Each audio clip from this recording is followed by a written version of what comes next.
उद्या मानपाडा येथे सर्वपक्षीय संरक्षण समितीच्या वतीने लाक्षणिक आंदोलन करण्याचं ठरवलेलं आहे। याचं नेतृत्व अध्यक्ष माळ्यामामा करणार आहेत। तरीसुद्धा मी या ठिकाणी विनंती करतो का हा लढा सुरुवातीपासून ज्याने केला ते स्वर्गीय रतन म्हात्रे साहेब आणि त्या मधल्या काळामध्ये दिबा पाटील साहेबांनी सुद्धा याचं नेतृत्व केलं होतं।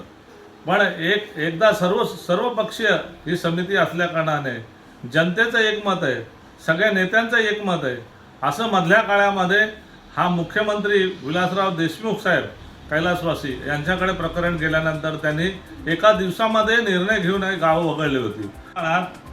मी स्वतः निवेदन दिलं होतं, त्यावेळेचे नगरविकास मंत्री एकनाथरावजी शिंदे साहेब आणि ते पालकमंत्री सुद्धा होते। त्या अनुषंगाने बैठक लावून 27 गावं वगळण्यासंदर्भातली चर्चा करण्यात आली।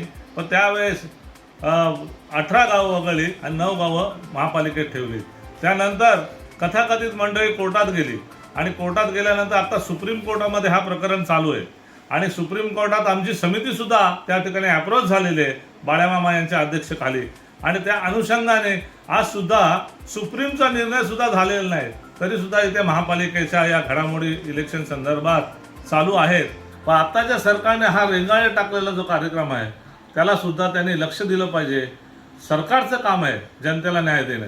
म्हणून या ठिकाणी मी विनंती करतो की या पंचक्रोशीच्या सगळ्या समित्या आहेत वेगवेगळ्या, त्यांना आव्हान करतो आणि सर्व नेत्यांना सुद्धा सर्वपक्षीय आव्हान करतो की सामाजिक बांधिलकी म्हणून आपण एकत्र आलं पाहिजे।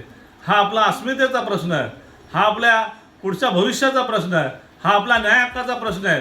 त्यामुळे आपण एकत्र येऊन या लढ्यामध्ये उतरून हा लढा मोठ्या प्रमाणामध्ये सरकारचं डोळे उघडण्यासाठी आपण भक्कम एकत्र येऊन एकजूट दाखवली पाहिजे, अशी सगळ्यांना मी जाहीर आव्हान करतो। धन्यवाद। जय हिंद, जय दिबा, जय रतन म्हात्रे, जय अग्रकोली, जय भूमिपुत्र।